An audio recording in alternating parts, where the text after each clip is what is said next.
You have been listening about law of attraction and how to manifest thing you want in your life. But what if I told you something big that will change your mindset? The real law of attraction, in fact, sound like this. You don't attract what you want. You attract what you are.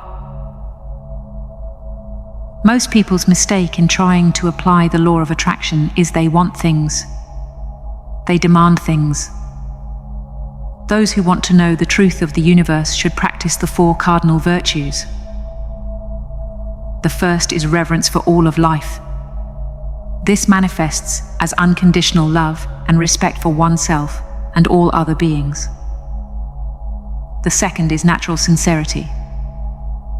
This manifests as honesty, simplicity, and faithfulness.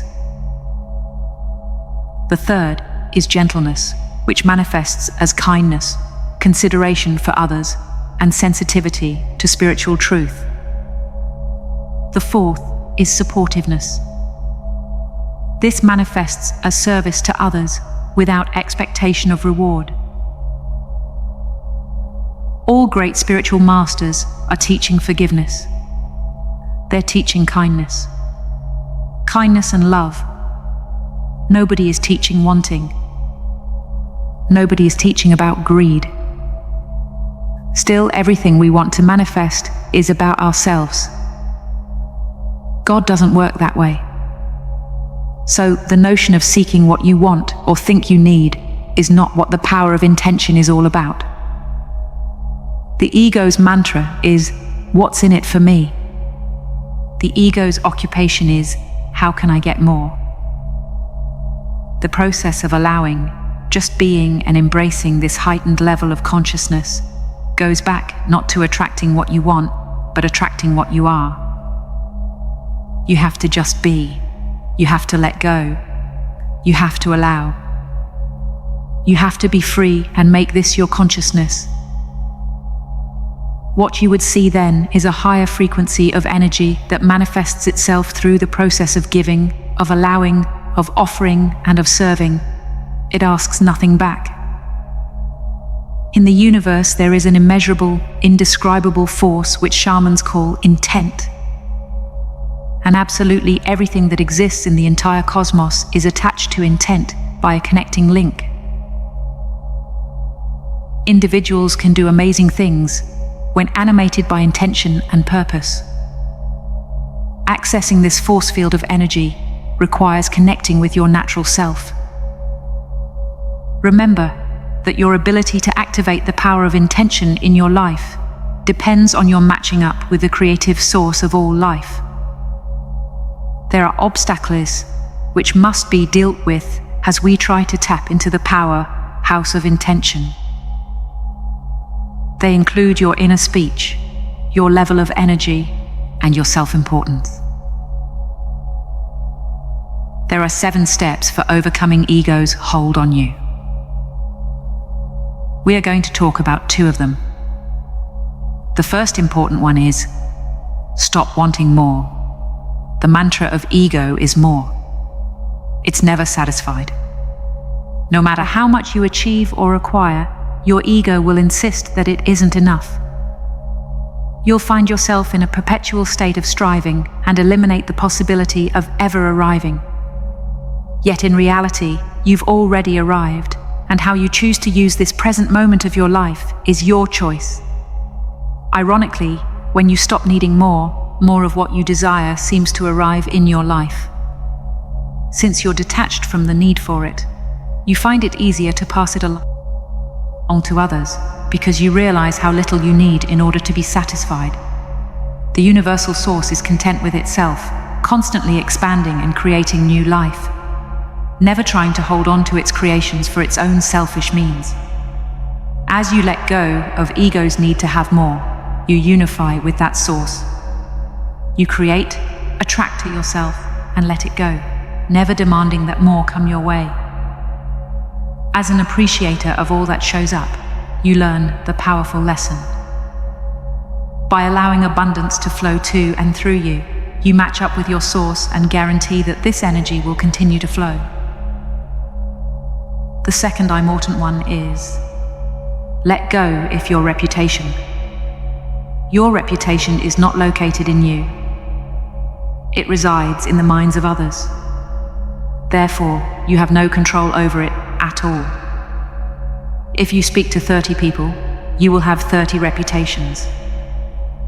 Connecting to intention means listening to your heart and conducting yourself based on what your inner voice tells you is your purpose here.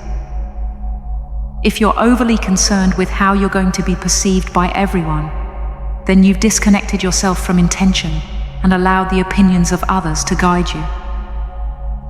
This is your ego at work. It's an illusion that stands between you and the power of intention.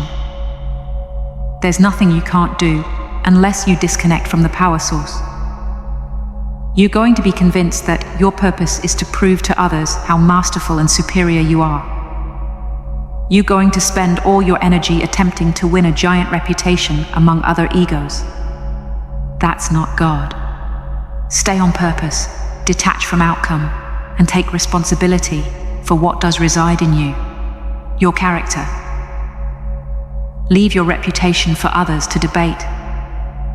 It has nothing to do with you. Ask yourself, if I lost the things, assets, relationships, or conditions in my life, would I feel complete? Or what would I be without them? Within your intelligent body, rather than asking the mind. Surrender happens naturally when you relinquish the inner state of war or resistance, and suffer willingly because you see the futility and suffering nature of inner resistance. You surrender because you can't take the pain or constant torture of mind anymore, which is always due to resistance to the Mao. There's a great strength in surrender. When you truly realize that resistance is mad and futile, a peace emerges through you. Everything in life happens for a reason. Be reflective. Be like a mirror. Universe, reflect everything you do without judging it. Don't judge anyone. Everyone in front of you is a mirror. What you see is yourself. Expect beauty. Expect beauty in everything. Everything is here for a reason. Don't judge the flaws. Have gratitude for what you have. You'll discover that your purpose is not as much about what you do, it is about how you feel. Feeling purposeful activates your power of intention to create anything. It is buried deep within each of us. It's not always rational, not always clear, and sometimes even seemingly absurd. But the knowing is deep down there. Look for the genius in others. Remain humble while staying in a state of gratitude. To take full advantage of the power of intention, you must constantly intend what you want. Keep your thought on what you intend to create. Everything will show up at the right time, at the right place. Appreciate the world and everything on it. Avoid things with low energy. Avoid negativity. You never know enough. Everything is ever changing. Change the way you look at things. Let go your egos and complex. Let go the validation from others. Intend for long, happy, peaceful life. Intend good for others and yourself. Accept, appreciate, and respect others and yourself. See what you wish to see in others.